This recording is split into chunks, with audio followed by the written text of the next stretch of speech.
안녕하세요. 한류의 신과 해외 반응을 소개하는 한류 클래스 TV입니다. 오늘은 글로벌 플래시보로서의 한류란 제목의 2021년에 창간된 스페인 문화 잡지 노트다운에 실린 한류 칼럼을 살펴보겠습니다. 플래시보는 의학에서 환자에게 심리적 위안을 주기에 투여하는 가짜 약을 뜻합니다. 그래서 우리는 이 가짜 약을 먹고도 아픔이 없어지게 되는 경험을 위약 효과라고 부릅니다.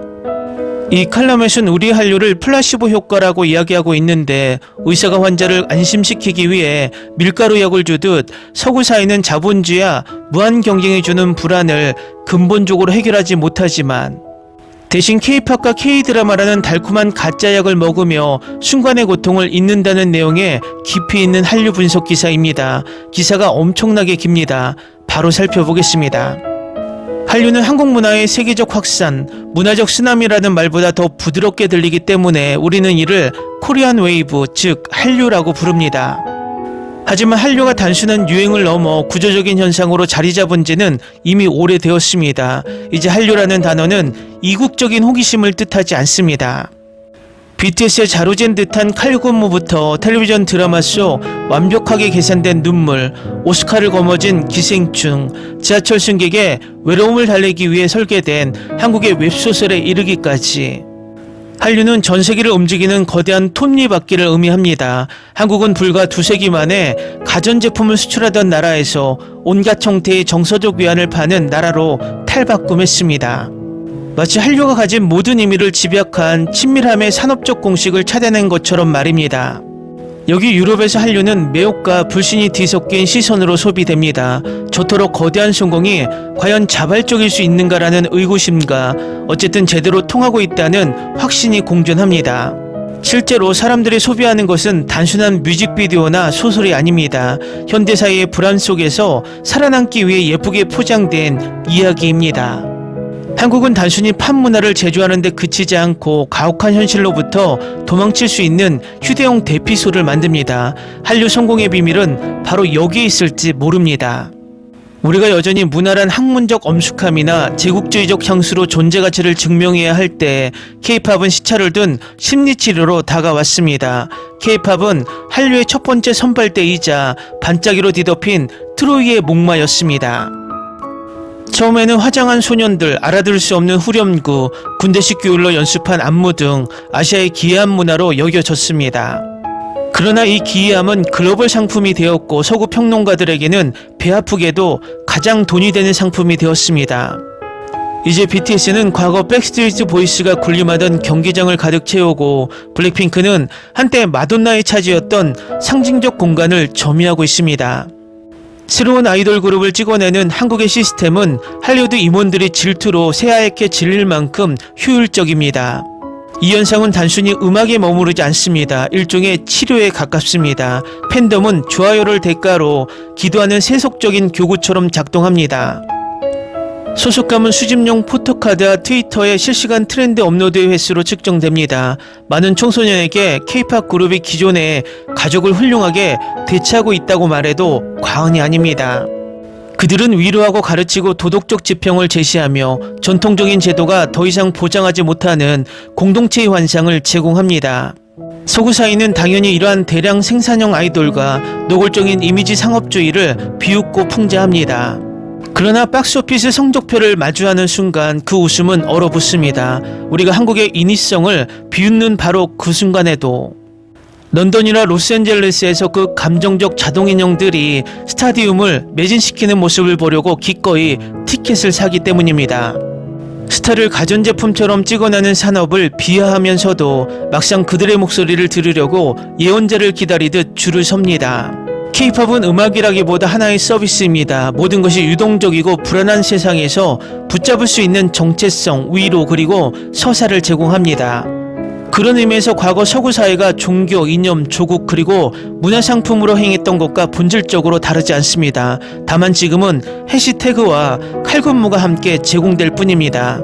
괴물과 해체된 가족, 그 사이 할리우드는 이 공식을 모방하되 불편함을 쏙 빼버립니다. 디지털 괴물이 등장하는 재난을 만들고 결국 해피엔딩으로 마무리합니다. 마치 불안이란 감정도 셀로판지에 예쁘게 포장되어야만 소비될 수 있다는 듯이 말입니다. 반면 한국은 마취 없는 날것의 버전을 제공합니다. 화학물질 배출의 은유인 괴물들, 실패하는 영웅들, 아무것도 해결하지 못하는 결말들. 이는 우리가 공유하고 있지만 자막을 통해 거리를 두고 싶어하는 이 세상의 불편한 거울입니다. 한국 영화의 성공은 이국적인 정치에 있는 것이 아니라 우리 모두가 직감하면서도 차마 말하지 못하는 바를 끄집어내는 능력에 있습니다. 현대사회가 유지되는 균형이 너무나 위태로워서 진짜든 은유적이든 괴물 하나만 나타나도 모든 것이 순식간에 망가질 수 있다는 사실을 보여주기 때문입니다. 한국 영화가 불안정과 실패라는 감정적 유토피아의 아픈 곳을 과감히 찔러댄다면 K드라마는 정확히 그 반대의 역할을 합니다. 관객이 완전히 무너지지 않도록 필요한 감정적 유토피아를 제공하는 것입니다. 이 드라마들 속에서 사랑은 여전히 존재하고 선함은 대개 보상받으며 깨진 가족은 다시 봉합될 수 있습니다. 매 에피소드는 적어도 화면 안에서만큼은 인생이 이해 가능한 구조를 가지고 있으며 관객을 허무 속에 내버려 두지 않는 서사적 의미가 존재함을 상기시킵니다. 이것은 단순히 로맨티시즘의 문제가 아닙니다. K드라마는 한류에서 가장 감성적인 진영으로 작동하며 일자리, 우정, 공동체 등 단단했던 모든 것이 녹아내리는 세상에서 서사적 피난처가 되어줍니다. 한국의 멜로드라마는 취약함을 비웃지 않고 오히려 이를 하나의 멋진 볼거리를 승화시킵니다. 드라마 속 주인공들은 무적이 아니라 상처 입은 존재들이며 줄거리는 파괴가 아니라 재건의 가능성을 향해 흘러갑니다. 어쩌면 서구에서는 더 이상 만들어내지 못하는 위로를 한국이 주기 때문에 성공하는 것일지도 모릅니다. 여기 서구에서는 로맨틱 코미디마저 결국 비아냥으로 끝나버리니까 말입니다. 시청자들이 이 시리즈에서 발견하는 것은 한국이라는 국가 그 자체라기보다는 단 몇 시간만이라도 세상이 덜 잔인하고 더 이해하기 쉬우며 심지어 더 정의로울 수 있다는 약속입니다. 역설적이게도 이 감정적 유토피아는 합법적으로 나쁜 놈이 될 수 있는 안티히어로들의 그 어떤 서사보다 더 혁명적입니다. 트라우마에서 힐링 픽션으로 국경을 넘는 한국 문학은 대개 트라우마라는 표를 달고 움직입니다. 프랑크푸르트, 파리, 마드리드 등에서 번역되고 수상하는 작품들은 대개 전쟁의 기억, 군사 독재 혹은 도시 노동의 소외를 다룹니다. 번역된 문학적 정전은 한국이 흉터와 상처로 글을 쓴다고 말해주는 듯하며 이는 어느 정도 사실일지도 모릅니다. 소설마다 애도가 들어있고 이야기마다 상실이 고여있기 때문입니다. 자신들의 유령을 치유 목적의 사소설로 테마하는 데 익숙한 유럽 독자들에게 한국 소설 속 고통은 쉽게 공감할 수 있고 이입할 수 있으며 소비할 수 있는 영역입니다. 하지만 동시에 이른바 치유소설이라는 병행현상도 등장합니다. 따뜻하고 거의 위로가 되는 어조를 지닌 소설들, 감정적 휴식을 초대합니다. 서울의 서점에는 숨쉬는 법, 이웃집 고양이 소리를 듣는 법, 삶이 작은 다정한 장면으로 흘러오도록 가르쳐주는 책들이 가득합니다. 이 문학은 상을 받기 위한 것보다는 독자의 불면증 속에서 동행하기 위해 만들어졌으며 비난하기보다는 유지하기 위한 것입니다. 서구 평론가가 눈썹을 치켜 올리며 진보하다고 비난할지 모르지만 사실 이 스토리는 특정 요구에 반응하는 것입니다. 지친 근무 후 세상이 얼마나 파괴적일 수 있는지 다시 한번 상기시키는 것 이상의 의미를 가진 독자의 모습입니다. 역설적인 점은 한국 문학이 두 극을 동시에 표현한다는 것입니다. 서구가 기대하는 역사적 냉혹함, 폭력으로 특정지어진 고난과 비극적인 한국, 그리고 독자들이 추구하는 회복적 친밀감, 이 두 긴장 사이에서 독특한 문화 생태계가 형성되는데 내 삶을 위로하는 베스트셀러와 군사 탄압을 해부하는 소설이 공존합니다. 아마도 트라우마와 치료의 공존이 한국 문학이 국제 박람회와 침대 옆 탁자 모두에서 자리 잡는 이유를 설명해 줄 것입니다. 서구 사회는 신파와 감상주의를 경멸합니다. 다만 자막을 통해서 볼 때만 예외입니다. 자국 문화에서라면 유치하고 오글거린다고 치부했던 것들이 건너편 나라의 문화가 되면 어느새 섬세함으로 탈바꿈합니다. 우리가 신파극이라며 폄하하던 장르가 한국의 옷을 입으면 정서적 세련됨으로 통하는 것입니다. 우리는 이국적인 정치라는 핑계를 방패삼아 이러한 이야기들을 소비합니다. 낯설고 생소한 언어들과 미래지향적인 도시 풍경 속에 다정함이 포장되어 전해진다면 더 이상 부끄러워할 필요가 없어지기 때문입니다. 우리는 한국을 소비하는 것이 아니라 진통제 한 팩을 소비합니다. 플랫폼과 알고리즘은 마치 문화적 비타민 보충제처럼 우리에게 이를 제공하는 법을 배웠습니다. 죄책감 없이 울 수 있는 시리즈, 더 잠잘 수 있는 소설, 인생이 무한 반복되는 공유 오피스 같은 피로 사회를 경험할 수 있는 플레이리스트. 우리는 이를 다양성이라고 부르지만 사실은 편안함의 표준화입니다. 이 모순은 그야말로 정교합니다. 우리는 자극 콘텐츠에는 냉소와 거리두기를 요구합니다. 즉 상처받은 영웅, 열린 결말, 그리고 능숙한 시니컬함 같은 것들 말입니다. 그러면서도 동시에 그 저 멀리 다른 나라의 콘텐츠에서는 아무런 조건 없이 마음 놓고 울 수 있는 공간을 찾습니다. 우리는 이곳에서 다정함을 드러내는 것을 부끄러워하기에 다정함을 외주하고 희망을 품는 것이 스스로를 덜 똑똑해 보이게 만든다고 믿기에 희망을 하청줍니다. 시장의 눈은 언제나 매섭습니다. 시장은 이렇게 결핍을 포착해 예쁘게 포장한 뒤 완벽한 브랜딩을 입혀 팔아치울 뿐입니다.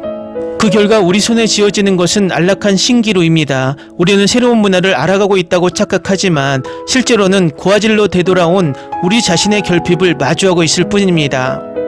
한국은 우리를 치유하지 않습니다. 그저 우리를 비출 뿐입니다. 정작 우리가 두려워해야 할 것은 한류의 성공이 아닙니다. 자체 제작한 감정보다 빌려온 감정을 소비하는 것이 훨씬 더 견디기 수월하다고 믿어버리는 우리 자신의 순종적인 태도입니다. 우리가 이른바 한강의 기적 혹은 한국의 기적이라 부르는 현상은 문화적 경이로움이라기보다 우리 자신의 결핍을 비추는 거울에 가깝습니다. 한국이 21세기의 비밀 공식을 찾아낸 것이 아닙니다. 그저 서구 사회가 감정을 수입하고 희망을 외주주며 단 한순간만이라도 모든 것이 제자리에 있는 듯한 서사를 빌려야만 하는 비참한 현실에 굴복했을 뿐입니다. 한국은 스스로에게 지쳐버린 서구의 증상입니다. 깊은 불신에 빠져 완전히 고립된 채 멋진 사운드 트랙과 칼군무가 곁들여진 정서적 위안제를 절실히 필요로 하는 서구의 자화상인 것입니다. 한국이 얻은 국제적 명성은 단순히 문화산업의 힘에서만 나오는 것이 아닙니다. 한국은 드라마와 노래, 그리고 구원과 희생의 서사를 통해 우리가 자국에서 스스로 내팽겨쳐버린 가치, 즉 아주 잠깐 동안만이라도 순수함의 아름다움을 믿을 수 있는 가능성을 상기시켜줍니다. 이러한 자각은 참을 수 없을 만큼 고통스러우면서도 동시에 중독적입니다. 바로 이 점이 한류가 글로벌 플라시보가 된 이유입니다. 한류는 우리를 자극하는 동시에 위로합니다. 우리 자신을 의심하게 만듭니다. 어쩌면 이 한국적 현상은 그들의 승리라기보다 우리의 패배일지도 모릅니다. 서울을 배경으로 촬영된 역사 드라마를 보며 우리가 흘리는 눈물 속에는 타문화에 대한 매혹보다는 차마 입 밖에 내지 못할 고백이 담겨 있습니다. 우리는 이제 우리 자신의 이야기로 감동하는 법을 잊어버렸다는 고백 말입니다. 그런 의미에서 한국은 우리를 구원하러 온 것이 아닙니다. 우리가 얼마나 구원받기를 갈망하고 있는지 그 비참한 처지를 증명하러 왔을 뿐입니다. 기사 잘 보셨나요? 전체적으로 깊이 있는 한류 분석 칼럼인데 아마도 과거 전 세계를 호령하던 서구 문화가 한류라는 파도를 맞으며 충격과 자각을 동시에 보여주는 듯한 모습입니다. 그래서 우리는 문화 소프트 파워가 얼마나 중요한지, 왜 과거 김구 선생님께서 군사력과 경제력보다 문화의 힘을 간절히 바라셨는지를 알 수 있는 칼럼입니다. 재밌게 잘 보셨나요? 여러분의 구독, 좋아요, 댓글, 알림 설정은 영상 제작에 큰 힘이 됩니다. 이 영상을 보신 모든 분들 항상 대박 나시고 행복하시길 바랍니다.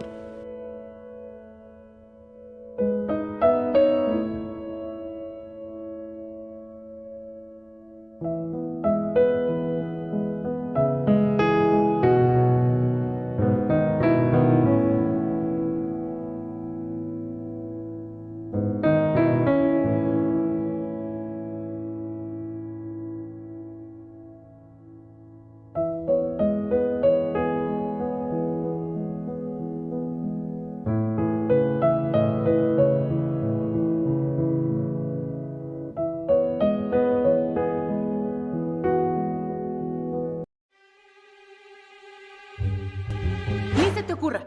Olvida el ganso y los tomates. No hables de las ballenas. No es un acuario. No actúes como tonta. Sé que eras una genio. ¿Sí? No vayas a presumir, a la gente no le gusta eso. Y no digas cosas sin sentido. Y bueno, ¿terminamos? Hasta pronto. Abogada, tengo mucha curiosidad por conocerla.